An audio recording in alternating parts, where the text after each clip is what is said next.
மாக்காப்பா திவாகரன் பார்த்து எனக்கு தாங்க மக்கள் செல்வாக்கு. மாக்காப்பா மாதிரியோ புகழ் மாதிரியோ நான் விளம்பரம் பண்ணி மக்களை ஏமாத்தல. நான் எனக்குன்னு ஒரு நல்ல பேர் இருக்கு. நான் என் திறமனால மட்டுமே வந்து எனக்கு நல்ல மார்க்கெட் அதுதான் சார் வைத்தறிச்சேன். அவர் எப்பங்க வளர்ந்தாரு? அவர் எப்ப வளர்ந்தாரு? அவர் வளர்ச்சி யாருக்கு பிடிக்கல? என்ன வளர்ந்துட்டாரு அவரு? எதுல வளர்ந்தாரு அவரு? எத்தனை வருஷமா ஃபீல்டுல இருக்காரு அவரு? அவரோட டேலண்ட் எல்லாம் நீங்க அவரோட கொஞ்சம் இல்ல நீங்க கேக்குறது அவரோட வளர்ச்சி பிடிக்கல. அவர் வளர்ந்தாதானே சார் வளர்ச்சி பிடிக்கும். அப்படியா? ஆமாங்க ஐயா. ஐயா யாருமே வந்து யாரோட உருவத்தையும் நம்ம இது பண்ண வேணாம். அவருக்கு அவர் அழகா இருக்கட்டும், அவங்க வீட்டுல அம்மாக்கு அவர் அழகு, அவங்க அப்பா அழகு இருக்கட்டும். பொறாம குக் வித் கோமாளி வந்துட்டேன்ல, அடுத்தடுத்து என்னவே யூஸ் பண்ண ஆரம்பிச்சிருவாங்க சேனல் அப்படின்ற ஒரு பொறாம சார், வைத்தறிச்சல் சார். அதனாலதான் புகழ் நான் காலையில போன உடனே வைத்தறிச்சல். குறிப்பா அந்த நடிப்பு அரக்கன் சொல்றீங்களா, குக் வித் கோமாளி ஃபுல்லா நடிப்பு அரக்கன் பதிவாச்சு. அதெல்லாம் வந்து புகழுக்கு பிடிக்கவே இல்லை. அவர் அது பேர் இன்டெலிஜென்ட் சொல்லிட்டு ஒரு விஷயம் பண்றாரு. அது ரொம்ப தப்பு. நாங்க சரி வேண்டாம் இது வேணாம், அவரா போய் கொடுத்தாரு போனாரு, அவரா போயிடுவாரு. சரி ஏன்னா நாளைக்கு மதுரை காசு இல்ல, அதனால அவர் போயிடுவாருன்னு நினைச்சோம். அவர் போற மாதிரி தெரியல. சும்மா வந்து நான் தான் நடிப்பு அரக்கன் சொல்லிட்டு தேவையில்ல. அது ஒரு விஷயம் அது வேற இருக்கா? வளர்ந்து வர்ற ஒரு கலைஞரையும், அதுவும் நான் ஒரு மருத்துவருங்க, ஒரு மதுரைக்காரை தைரியமானாலே எனக்கே இந்த நிலைமைனா அப்பாவி இளைஞர்களை மாக்காப்பா போன்ற நபரும் புகழ் போன்ற நபர்களும் குக் வித் கோமாளியில புகழ் வந்து யாருமே வரவிடாம ஈவன் குறைசியே டாமினேட் பண்ணி வரவிடாம பண்ணிருக்காங்க. ஓகேங்களா? குறைசியா இருக்கட்டும், மத்த நபர்கள் வளர்ந்து வரக்கூடாதுன்னு தொடர்ந்து வந்து மது போதையில வந்து பாத்தீங்கன்னா புகழும் மாக்காப்பாவும் நிறைய பேரை தாக்கி இந்த மாதிரி பண்ணிக்கிட்டு இருக்காங்க. பாத்தீங்கன்னா புகழுக்கு பொறாம, வினோத் வந்து ஏற்கனவே வந்து பாத்தீங்கன்னா எனக்கு என் மேல ஏற்கனவே அவருக்கு வந்து பொறாம வந்து இது அப்படின்ற ஒரு விஷயத்தை வந்து அலிகேஷன் வந்து அவர் வைக்கிறாரு. இது வந்து பாத்தீங்கன்னா அவருக்கு ஒரு 6 மாசத்துக்கு 3 மாசத்துக்கு ஒரு தடவை வந்து ஏதாவது ஒரு கண்டென்ட் ஒன்று பண்ணணும், அது அவருக்கு ஃப்ரீயா கிடைக்கணும். என்ன மாதிரி வளர்ந்து வர நிறைய இளைஞர்களை இவங்களே வாய்ப்பை பயன்படுத்திக்கணும்னு நினைக்கிறாங்க.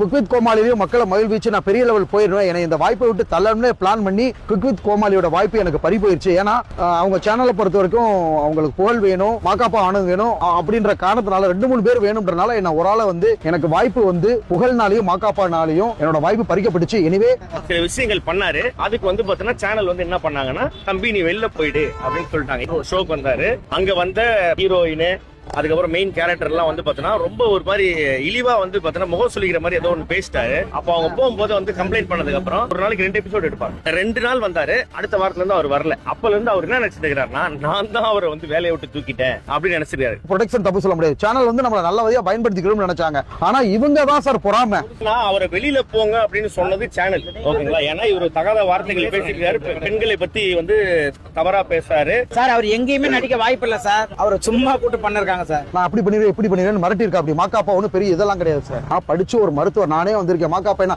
சார், நான் ஒரு சேனல் ஆங்கரா கூட இருக்கேன். மாக்காப்பாவால டாக்டர் ஆக முடியுமா நான் கேட்கிறேன். இல்ல புகழ்னாலதான் ஆக முடியுமா? பெரிய ஜட்ஜா இருக்கட்டும், பெரிய கமிஷனரா இருக்கட்டும், என் கையெடுத்து கும்பிட்டு சிகிச்சைக்கு வந்திருக்காங்க. இதே புகழ்கிட்ட போவாங்களா? நாங்க ஏன் வந்து அவர் நாங்க கொடுக்கணும்னு அவர் காத்துட்டு இருக்காரு. இது பெருசாகும், அவர் ஃபெமிலியர் ஆகணும் அப்படின்றதுக்காக இதெல்லாம் கண்டுக்காத விட்டு நாங்க விட்டோம். இல்லன்னா நாங்க கொடுத்து சாதி ரீதியா பேசுறாருன்னு சொல்லி பெரிய பிரச்சனை ஆகிருக்கலாம். ஏன்னா அவர் நம்மளே வளர்த்து விடுற மாதிரி ஆயிடும். அவரை பத்தி ஊருக்கே தெரியும். அப்படியே நாங்க ஸ்டாப் பண்ணிட்டோம். அவ்வளவுதான். நான் உள்ள போனேன்னா என்னோட கண்டென்ட் ப்ரோமோ ஆகும், எனக்கு முக்கியத்துவம் கொடுக்க ஆரம்பிச்சாங்க. என்னோட அளவு நடிப்பு வந்து புகழுக்கோ மாக்காப்பாவுக்குள்ள நடிப்பு வந்து எங்கேயோ போயிருப்பாரு. மாக்காப்பா சீனியர் சார், வயசுலயும் சரி சார். நாங்க ஸ்கூல் காலேஜ்ல படிக்கிறப்ப அவர் ஆங்கரிங் பண்ணாரு. இன்ன வரையும் ஆங்கரா தான் இருக்காரு. இவரோட என்னதுக்கு என்னைக்குமே ஆங்கரை விட்டு தாண்ட மாட்டார். ஆங்கர் வந்து கீழே போவாரு. ஏன்னா மடி போதை, கெட்ட பழக்கம், போட்டி பொறாம அம்புட்டு இருக்கு. மாக்காப்பா பத்தி மக்களுக்கு தெரியவே இல்லை சார். சார் ஒரு மது போதையில இரும்பு ராட வச்சு அடிக்கிறாருன்னா பாத்துக்கோங்க. அதுவும் என்னையவே மக்கள் கிட்ட க்ளோஸ் கான்டாக்ட்ல இருக்கேன், பத்திரிகை கிட்ட க்ளோஸ் கான்டாக்ட்ல இருக்கேன். வாட்டர்மெலன் ஸ்டார் சார், என்னை தொடணும் அழிக்கணும் நினைச்சவங்க நீங்களே பார்த்துருப்பீங்க. ஒருத்தன் கூட இல்ல, எல்லாம் அழிஞ்சுதான் போனானுங்க. அடுத்து இப்ப மாக்காப்பா இருக்கான், கானா வினோத், அடுத்து இந்த புகழ். இந்த 3 பேர் இருக்கிற இடத்துல ஏன் போறாங்க என்னன்னு பாருங்க. இது மாதிரி கர்மம் பிடிச்சவனுங்க எல்லாம் வந்து பாத்தீங்கன்னா நம்ம வந்து என்கரேஜ் பண்றோம் அப்படின்றது வந்து பாத்தீங்கன்னா எனக்கு தோணுது. மத்தவங்களுக்கு தோணுனா எனக்கு வந்து சந்தோஷமா இருக்கும்னு நினைக்கிறேன். அவ்வளவுதான் சார். 5 படங்கள் நடிச்சிட்டு சார், பிக் பாஸ் போயிட்டு சார், போன உடனே உங்களுக்கு கண்ணை உறுத்திடுச்சு, வயிறு எரியுது சார் புகழுக்குலாம். இந்த சேனல் கூட தயவு செய்து அவர் வந்து எதுவுமே எடுக்காதீங்கன்ற. இவர் ஒரு ஆளுன்னு சொல்லிட்டு இவருக்காக எல்லா சேனல் கூட்டு நீங்க எனக்கு வந்து அதுதான் சொல்றேன். யூடியூப் சேனல் எல்லாம் மறுபடியும் எடுக்கிறாங்க. சோ அதெல்லாம் தவிர்க்கணும். ஏன்னா எவ்வளவு பேர் கஷ்டப்பட்டு வரவங்க நிறைய பேர் இருக்காங்க. நீங்களும் நிறைய பேர் பாக்குறீங்க. எவ்வளவு பேர் கண்டென்ட் வந்து ஒரு மக்களுக்கு வந்து நல்ல விஷயமா போய் சேருது. இந்த கண்டென்ட் பண்ணா யாருக்குமே முக சொல்லி வரலன்னு சொல்லி நிறைய பேர் கண்டென்ட் பண்றாங்க. அவங்களுக்கு எல்லாம் வாய்ப்பு கொடுங்கன்றோம். நான் நல்லா வளர்ந்து வர்றேன். பிக் பாஸ் சீசன் 9ல வந்து பாத்தீங்கன்னா நான் நல்ல பேர் வாங்கின ஒரு நபர். இதன் காரணமா வந்து பாத்தீங்கன்னா புகழ்ன்றவர் ஒரு பொறாம கொண்டு புகழ், கானா வினோத் இவங்க 2 பேரும் வந்து என்னை ரொம்ப உருவ கேலி பண்ணி என் கூட சண்டை போட்டு போட்டு ஆரம்பத்துல இருந்து என்ன பத்தியும் குடும்பத்தை பற்றியும் தகாத வார்த்தையால திட்டி நான் ஏன் கேள்வி கேட்க போனதுக்கு கானா வினோத்தும் புகழும் சேர்ந்து அடிச்சாங்க. இந்த பிரச்சனையை என்னன்னே விசாரிக்காம மாகாப்பா வினோத் மாகாப்பா ஆனந்த் கீழ இருந்து வந்து பாத்தீங்கன்னா இரும்பு ராடால எரிஞ்சு எனக்கு காலில் ரத்த காயம் ஏற்பட்டிருக்கு. மாகாப்பா ஆனந்த் மேலையும் எனக்கு ரத்த காயத்தை ஏற்படுத்திய மாகாப்பா ஆனந்த், புகழ், கானா வினோத், அன்சர் இவங்க மேல வந்து சட்டப்படி நடவடிக்கை எடுக்கணும். மாகாப்பா ஆனந்த், கானா வினோத், புகழ், அன்சர் இவங்க எல்லாரும் சேர்ந்து என்னை தாக்கி எஸ்பெஷலி இந்த மாகாப்பா ஆனந்த் என்ற குடிபோதையில வந்து அடிச்சு இரும்பு ராடியால தாக்கி எனக்கு காலில் வந்து ரத்த காயம் ஏற்பட்டிருக்கு வலது காலில். மது அருந்திட்டு நீங்க வேலைக்கு போவீங்களா?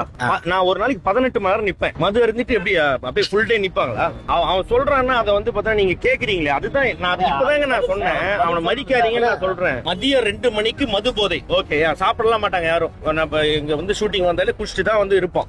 ராடு நசரத்பேட்டை காவல் நிலையத்துல வந்து போலீஸ் ஸ்டேஷன்ல கம்ப்ளைண்ட் பண்ணிருக்கேன். கம்ப்ளைண்ட் போட்டு CSR காப்பி போட்டு தக்க நடவடிக்கை எடுக்கணும்னு சொல்லியிருக்காங்க. அந்த குக்வித் கோமாளி கேமராவிலே அது எல்லாமே பதிவாயிருக்கு. அவங்க என்ன அடிச்சது, தாக்குனது. கணவன் முன்னாடியே வந்து பார்த்தனா அவரோட மனைவி மேல போய் இப்படி கைய போட்டு செல்லம், இவ்வளவு நாள் நீ வந்து பார்த்தனா வீட்டுக்காரோட இருந்துட்ட, ஒரு நாள் என் கூட இருந்தா இது காமெடியா? நீங்க சொல்லுங்க. யாருக்கா இருந்தாலும் கோவம் வரும். ஏன்னா நாங்க அத்தனை வருஷம் பழகி இருக்கோம். பின்னாடி டேபிள்ல இருக்கேன். அவங்க ஹஸ்பண்ட் கிட்ட சொல்றாரு, இவ்வளவு நாள் சாரி அவங்க கிட்ட சொல்றாரு, இவ்வளவு நாள் நீ அவங்க கிட்ட இருந்துட்ட, ஒரு நாள் என் கூட இருக்கேன்றாரு. இதனால வந்த பிரச்சனைகள் தான். சமுதாய ரீதியா குப்போ சேரின்ட்டு பிரிச்சு பேசுறது, எப்ப பாரு அவர் மைண்ட்ல வந்து கேவலமான ஒரு எண்ணம் இருக்குது. சாதி பாகுபாடு எண்ணம். உண்மையிலேயே தாக்குற மாதிரி எதுவும் சம்பவம் நடக்கல.